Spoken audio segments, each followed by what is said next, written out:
Hi, my name is Jenny. Welcome to my channel, JK Star A Reader. Today I'm doing my Monday reading update. That's right, it's my Monday reading update. I have a few books to talk about, so let's get going. The first book I have to show you is A Spell of Good Things by Ayobami Adebayo. So this is a book by an author I have read before. I read a novel a few years back, centered around a couple and the problems they have in their marriage. And so this is another book by this author. It's a newer release. It's called A Spell of Good Things. It centers around a family of tailors, and their relationship with the tailor association they are part of, as well as the politicians coming around to get more votes in the upcoming election. And yeah, this talks a great deal about the fashion in Nigeria, as well as the food and the political culture. So yeah, if within a few pages I gained more knowledge than I have previously about Nigerian culture, and so I look forward to reading more of this book and see how the story unfolds with the main character, him being a tailor and his family. So yeah, Spell of Good Things by Ayodemi Adebayo. The next book I have to show you, it is Alias Grace by Margaret Atwood. So I've read a few books by Margaret Atwood, and I have still not read The Handmaid's Tale. I'm moving slowly through the back catalog by this author, and this is the next book on my to-read list. So Alias Grace takes place, let's see, it takes place a long time ago in the 1843, and it's about a family and a servant who is accused of murdering the entire family that where she is living and working. And so this was a sensational case and is based on historical information.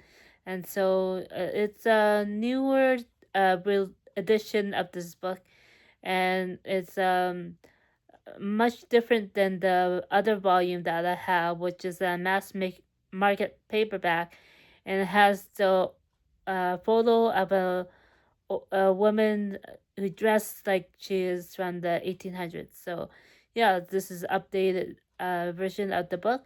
So, Alice Grace by Margaret Atwood. The next book I have to show you, it is Mambo in Chinatown by Kwok. So this is a book that I was able to borrow from the library.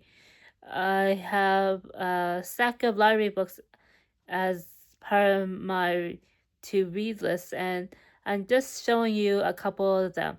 And so Mambo in Chinatown takes place in New York Chinatown, and this is a popular author who receives a critical acclaim for her books set in Chinatown.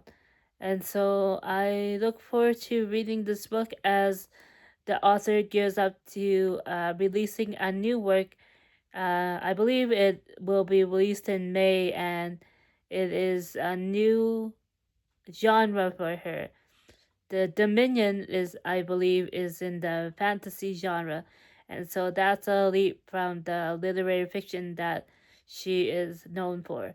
So yeah, Mambo in Chinatown by Kwok. The next book I have to show you, this one is Guilt by Keigo Higashino. So this is a novel translated from Japanese to English, and I've read a couple chapters already, and so far so good. It seems like pretty characteristic of the types of books that author writes, which tends to be crime fiction. And this is following the case of an older gentleman who is found dead at his home, and he leaves behind a wife and adult daughter.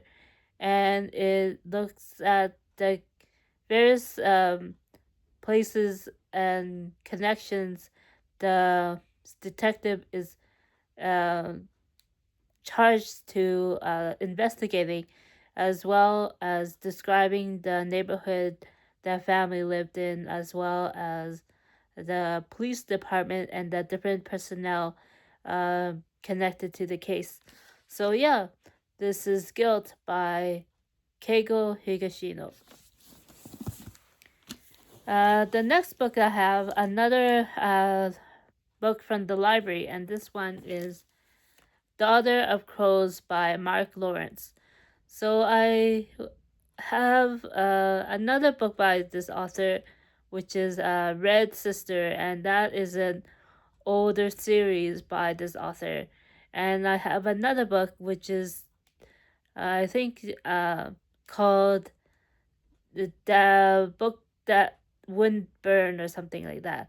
And so I was pleasantly surprised to put this new book on hold at the library, and was able to get it so soon after putting it on hold when it's a new release.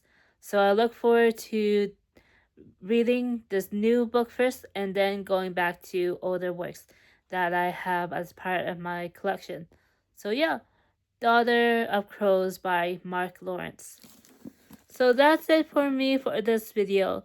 Thanks for watching, and I'll see you again next time. Bye!